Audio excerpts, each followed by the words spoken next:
In a video yesterday, I talked about taking care of someone's cat, and she had carried out this weird skit where an alleged girlfriend of hers showed up and they started smooching on the couch while I was waiting to get the keys for the cats, that I would be taking care of. And they lived there. I just showed it. It's like something 34 or whatever. Or she lived there. It looks nicer now. I think they went through a phase many years ago where everyone was displaced while they renovated that location. She doesn't live there any longer. I'm pretty sure she's somewhere else. Anyway, but technically this is, pretty much the neighborhood. So it's possible that a lot of people carry out skits here.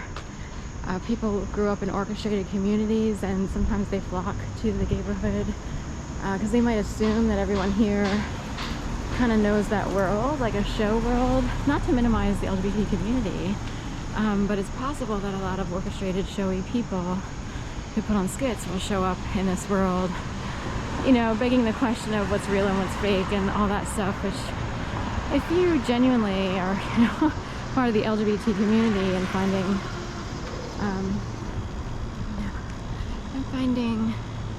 companionship there, what have you, love, whatever. It's pretty hurtful to find people who are creating skits and mocking like everything in life. So it's okay. There's plenty of people in the straight community who do it as well. A lot of people started learning something. It's really dumb. It's actually very low level. They think they're important. It makes them feel important because they think they're in control. And it might help them in an end game, like pushing people away. Say, step siblings push the natural born children of a provider, like the breadwinner. If you can keep pushing people away so they don't even want to hang out, then the breadwinner and the newfound wife and her kids will find a way to make sure the money comes to them in the end when people die, and if they have a good life insurance and real estate and stuff like that. Because the natural born kids will be wondering what they're doing because they're behaving so oddly and things don't add up, and you're like, that's weird. I can't even hang out with these people. I'm totally, it hurts me to hang out with these people. You see what I mean? So anyway, that's all orchestration does. Like, it just destroys other people who are trying to live their lives.